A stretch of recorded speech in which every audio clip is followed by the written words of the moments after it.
Mustang factory has the most modern paint line of any Ford factory in the world.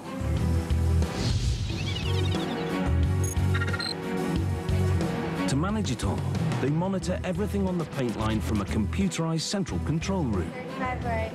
The heart of the paint shop, basically, it controls everything in the shop itself, from the conveyors to the lifters to the robots.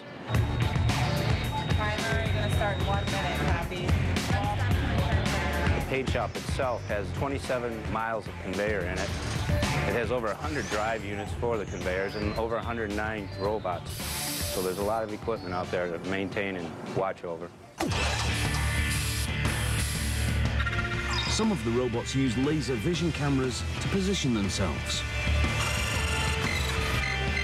The precision on these robots is a little wider than a human hair.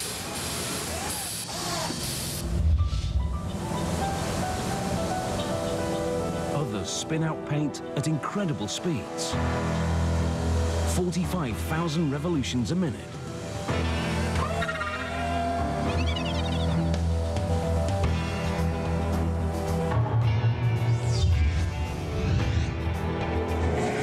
Sometimes when I'm driving down the road and I'll see a car, I think to myself, hey, our team painted that. It gives you a good feeling.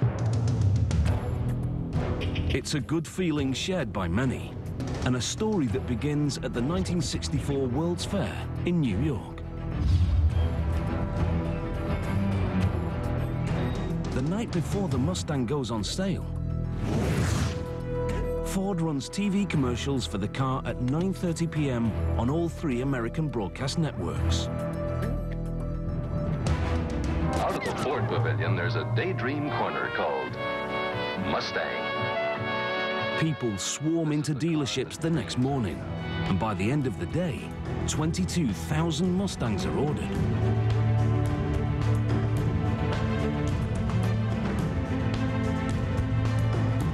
Mustang has been around a long time. It started the pony car era in America. The Mustang was an instant success. It's right up there with Levi's and all of the iconic American brands, and there's a few of them that have gone uninterrupted. It's straightforward, apple pie car, all guts.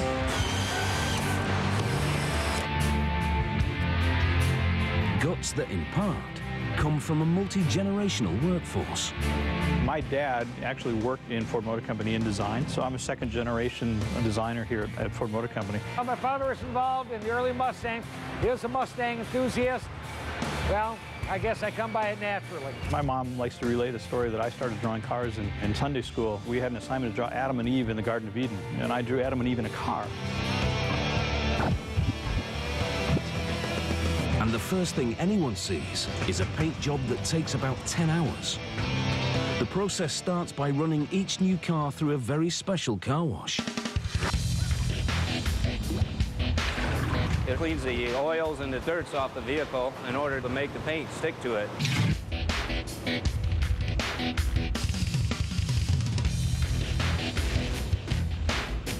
Then another bath. This one is to help keep the paint job uniform. It's just a big tub of paint, basically, but it is electrically charged, so it allows the paint to stick to the vehicle. Then they use a very special dusting tool to wipe down the car. That's a feather duster. It uses ostrich feathers to clean off the vehicle. On the other side is where we apply the primer to the vehicle. We apply it to the interior inside the vehicle and the doors, and we apply it on the exterior of the car. They put sealer on all the places in the car where different pieces of metal are welded together. Most of the work is still being done by robots, with the help of a very special camera. They're sealer robots. They use laser vision camera and a regular camera to find locations on the body to give the robot the area and location to where to put the sealer on the vehicle. But the robots can't do it all. The sealing process also needs a human touch. The people people to my right basically are finessing the sealer on the vehicle. They make sure that it's in properly, they brush it, and they spatula it, and they put it in its correct position. They also seal the bottom of the car against sound.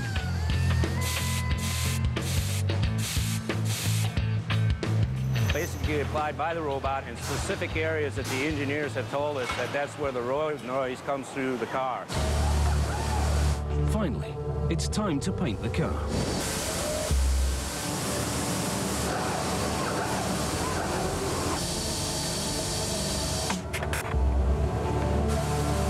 We're in the top coat booth right now. Behind me, the base coat is being applied to the car, which is the color for the car. Positive and negative electrical charges bond the paint to the car. The paint coming out the end of the gun is charged. It has a positive charge to it. It's attracted to the car. The car is grounded through the conveyor. Again, as modern as the paint line is, the robots need some human help. This is not fully automated. It almost is. The robots can't always get all of the paint where it's supposed to be on the cars. So we have manual sprayers, 2 in each booth, that cut in those areas that the robots can't get. To be efficient, they use the same spray booth to paint the car and then protect the paint. Basically, in this booth, you get your color, which is the base coat, and then you get your clear coat. The clear coat protects the base coat from the sun and from the weather and just about anything else Mother Nature could throw at you. When you see the car being sprayed, not all of the paint makes it to the car. A lot of it goes down through what we call grading here, and there's water underneath that. They call the extra paint mixed with water sludge. It gets dried out and recycled.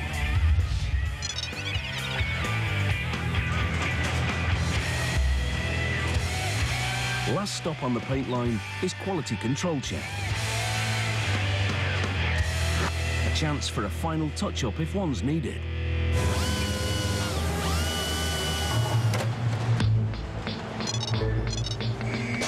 Overhead, conveyor belts move the newly painted body to the final assembly area. We're at Station 1 in trim and final, and this is where the Mustang comes out of the paint department and comes into the final assembly area.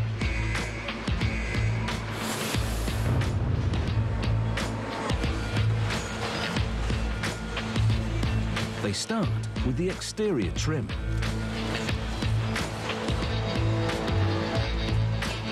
And nothing is more important than putting the universally recognized logo on each car. This logo is what Mustang is all about. This is the only car we do in Ford Motor Company that does not have a Ford badge on it. It has horses on it. Everybody knows it's unmistakably a Ford, but we don't need to say that. So many companies struggle with names, and they try to come up with these names and cool stuff.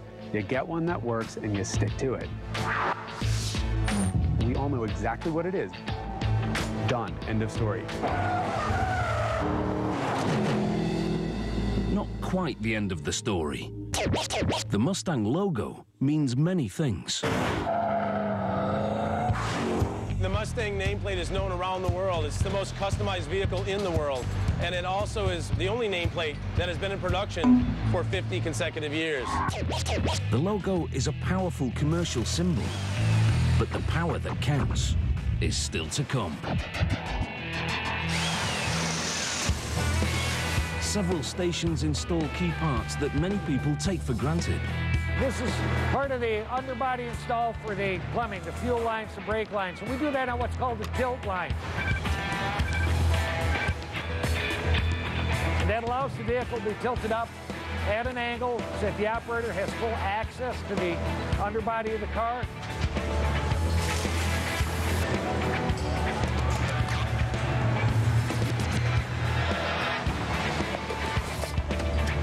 They take the doors off every car.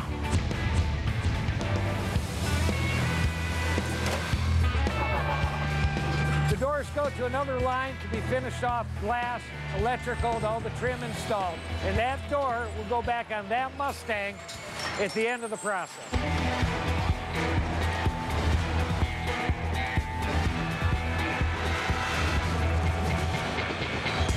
it or not, the door is one of the most complicated and difficult parts to build. The door is a relatively complicated piece because of all the mechanical pieces inside, the latches, the mechanisms, and the glass.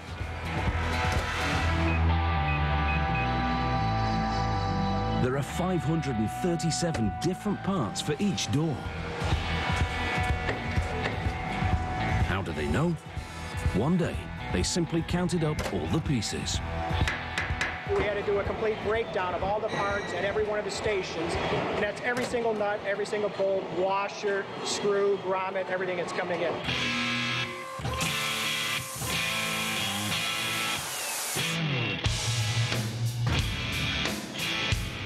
The hardest job on the door line has nothing to do with nuts, bolts, or washers. Probably the most complicated thing is the glass jig, making sure that it sets the Mustang glass correctly into the door. Workers get help from a special jig with an unusual name.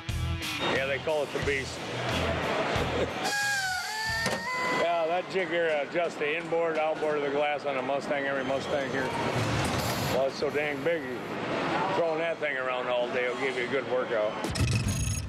The windshield and rear window are a bit easier to install.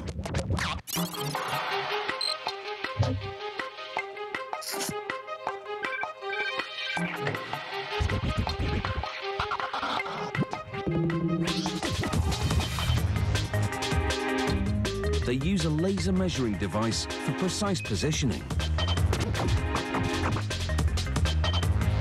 And just the right amount of sealant to hold the glass in place.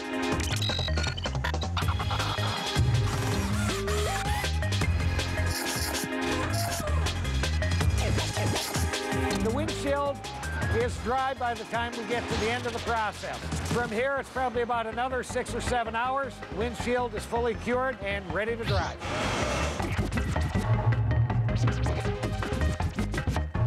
Nobody is waiting for the windshields to dry. Yeah, if you look at the line behind us, you're going to see one vehicle going by us just less than every minute. So that's 68 units in an hour. That's what we do for a living. Mass production of automobiles.